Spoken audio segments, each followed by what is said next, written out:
ચેતનસિંહ ભાટીએ સત્તાસીને હુકમ કર્યો કે કંટ્રોલ રૂમમાંથી જાણ કરો કે મદદની જરૂર પડશે, અમે 120 જ છીએ અને ચીનની તો 2500 ની સેના લાગી છે, તો એની સામે પહોંચી નહીં વળીએ અને આપણી જમીન ઉપર કબજો કરી શકશે. સતપાલસિંહ યાદવે કંટ્રોલ રૂમમાં જાણ કરી કે મદદ મોકલો, સૈન્ય મોકલો, અહીંયા જરૂર છે. ત્યારે નીચેથી જવાબ આવ્યો કે જો જરૂર હોય અને જો તમે લડી શકો એમ ન હોય તો ચેકપોસ્ટ છોડી દો, બાકી ચારે બાજુથી ભારતની હાર થઈ ગઈ છે, એટલે મદદ મોકલવી એટલી બધી ઊંચાઈ ઉપર હાલ તો મુશ્કેલ છે. પણ હલઘોડા એવલ વાગના અને હલમાંડવા આ તો રાજપૂતનું સંતાન, આ તો ભારતીય ભોમનું સંતાન. એ હલઘોડા એવલ વાગના અને હલમાંડવા એવી જાજી ફોજુમાં જીતવું, અરે ભરે મરવું એક જ વાત.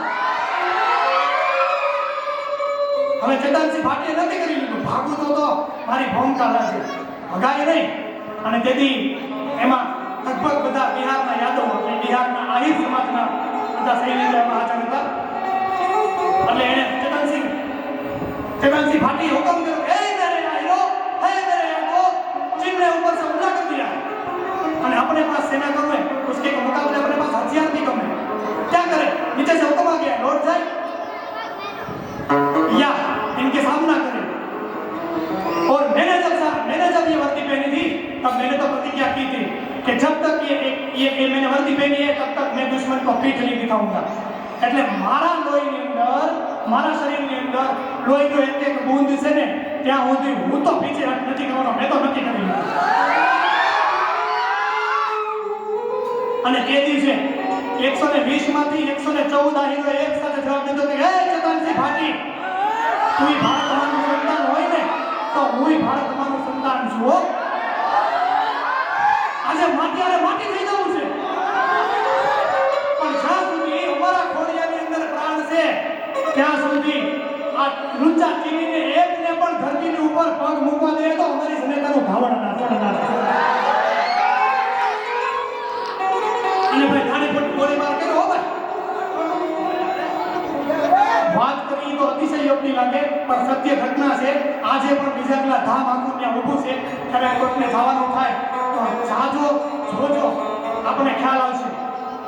સ્વામીજી ઈ યુવાનોએ થાણીપુર ગોળીબાર કર્યો અને 1300 જણાને મારી નાખ્યા. 2000 ની સેનામાં 1300 જણાને માત્ર ને માત્ર 120 જણાને મારી નાખ્યા. અને ઈ ચેતનસિંહ ભાટી જેથી 120 યુવાનોને લઈ અને 120 યુવાનોને લઈ અને જેથી ઈ ચીનની સેનાની સામે ચડ્યો હતો, એની દ્રશ્ય કેવું લાગતું હતું કે હલ્દી ઘાટીના મેદાનની અંદર જે મહારાણો પ્રતાપ ઈ અકબરની 1 લાખના સૈન્યની સામે 1 લાખના સૈન્યની સામે જેથી 2200 ખાલી સૈનિકો લઈને ચડ્યો હતો કે અકબર ઘોર અંદર એમાં ઉગાડા હિન્દુ અવાર, કે અકબર ઘોર અંદર એમાં ઉગાડા હિન્દુ અવાર, પણ હજી જાગે જગદાધાર અમારો ઘોર રાણ પ્રતાપસિંહ અકબર પતર અને ઉપત દે ભેડા કિયા, પણ હાથ ન લાગે એક અમારો ઘોર રાણ પ્રતાપસિંહ.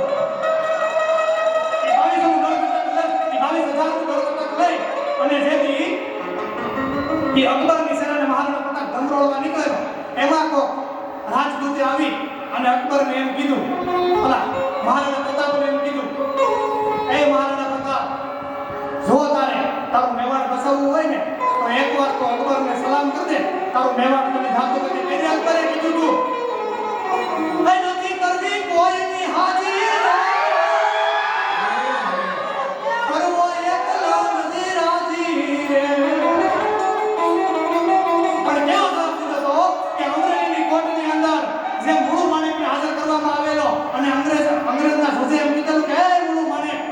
એકવાર તો અંગ્રેજને સલામ કરતે ને તારા બધા ગુનાહ માફ કરી દઉં. ત્યારે મૂળું માને કે આ ગુજરાતનો પાર્વતીય અંગ્રેજની સામે સડાય.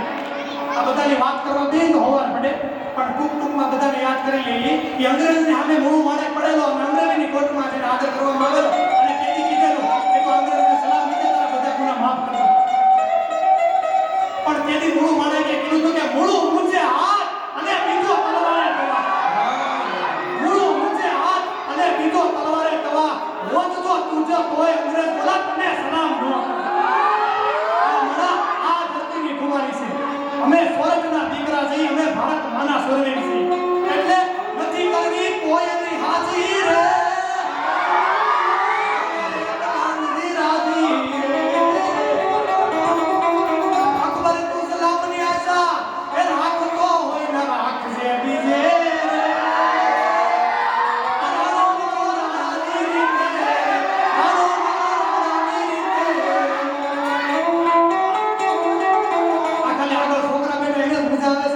મારે કોઈ મજા નથી આવતી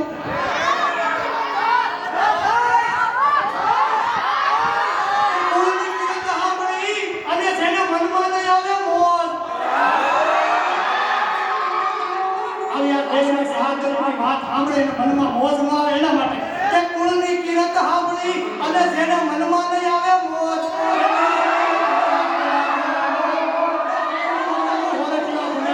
ભાઈ ભાઈ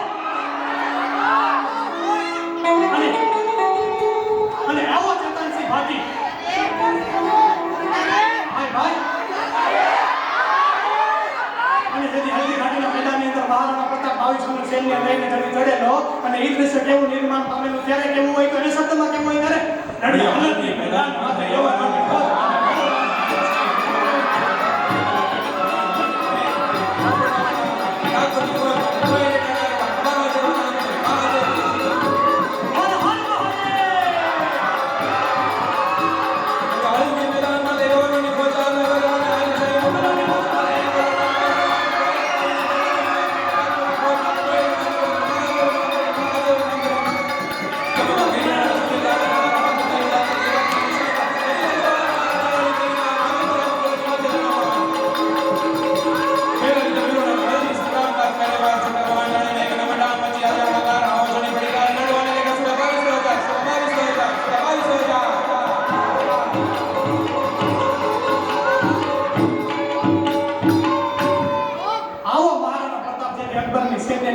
એવો આ ચેતનસિંહ ભાટી લાગતો બરાબર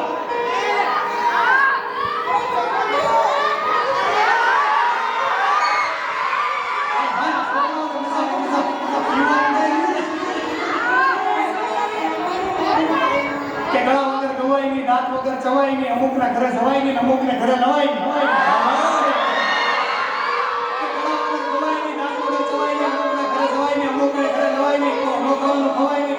કોઈને કહેવાય નહીં, ગધેડાનો ધોકો ભરાય નહીં, બિલાડીનો ધોકો ભરાય નહીં, આપણી ભેં ભલે ભરાય નહીં પણ બીજાના ખેતરમાં ચરાય નહીં, કૃષિમાં ભરાય નહીં.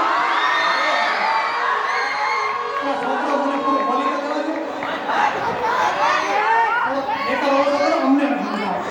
થોડાક બીમારી ફરીથી એક વાત હવે અવાજ નહીં કરતો ફરી સાંભળી લે મજા આવે કે ગળા વગર ગવાય નહીં, દાંત વગર ચવાય નહીં, અમુકના ઘરે જવાય નહીં, અમુકને ઘરે નવાય નહીં, નો ખાવાનું ખવાય નહીં, ખાધું હોય તો કોઈને કહેવાય નહીં, ગધેડાનો ધોકો ભરાય નહીં, મેદરીનો ધોકો ભરાય નહીં, આપણે ભેં ભલે ભરાય નહીં પણ બીજના ખેતરમાં ચડાય નહીં, ઉશીના લઈને ભરાય નહીં, દોડ ડાયું કોઈ ખવાય નહીં. છોકરો અને આવો ચેતનસિંહ ભાટી અને ચીન છે અને બડો ધમરો બાબા હથિયારો બંદૂકોમાં ગોળીબાર પૂરો થઈ ગયો પછી બંદૂકના ભાલા બનાવ્યા. દેશી બંદૂક આવતી ને માગળ ઓળો મોટો સરાવ એ બંદૂકના ભાલા બનાવી અને એક જણો એક હારે ત્રણ ને ફોરવી દેતા એને હુરાતન કેવું થયું છે એક હારે ત્રણ ને ફોરવી દેતા હતા. બંદૂકો તૂટી ગઈ, બંદૂકો ભાંગી ગઈ, પછી એક હારે શાહને મધમાં ખાલીને માથા પછાડીને માર્યા. અરે આ હું નથી કહેતો, આ સત્ય ઘટના છે. ચીનનો જે સૈન્ય કટક લઈને આવેલો એનો મેજર એનો કેપ્ટન હતો ને એ ભારતના સૈન્યની પ્રશંસા કરતો વાત કરતો એ કે મેં મારી નજરે જોયું છે. યુદ્ધ તો અહીંયા પૂરું થઈ ગયું પણ ચીનના સેનાપતિને જેનો કેપ્ટન હતો ને એને 4 મહિના તાવ આવ્યો હતો. વિચાર તો કરો યુદ્ધ કેવું થયું છે. એ પ્રશંસા કરતા એમ કહેતો હતો કે જેમ નાનું બાળક આમ કાગળને ફાડી નાખે ને એમ કે માણસના એ અમારા સૈનિકોના બધે પગ પકડીને સીરી નાખ્યા. આવો ચેતનસિંહ ભાટી અને પછી 114 કામ આવ્યા પણ અમે 1300 ની સેના 1300 મરાણા 1400 મરાણા અને પછી ચેન સૈન્ય પીછેહટ કરી. આજે પણ રીસંગલા ધામ ઊભું છે ત્યાં મેજર ચેતનસિંહ ભાટી અને એના 114 આયરોની ખાંભી એના નામ સાથે ત્યાં લગાવેલું અને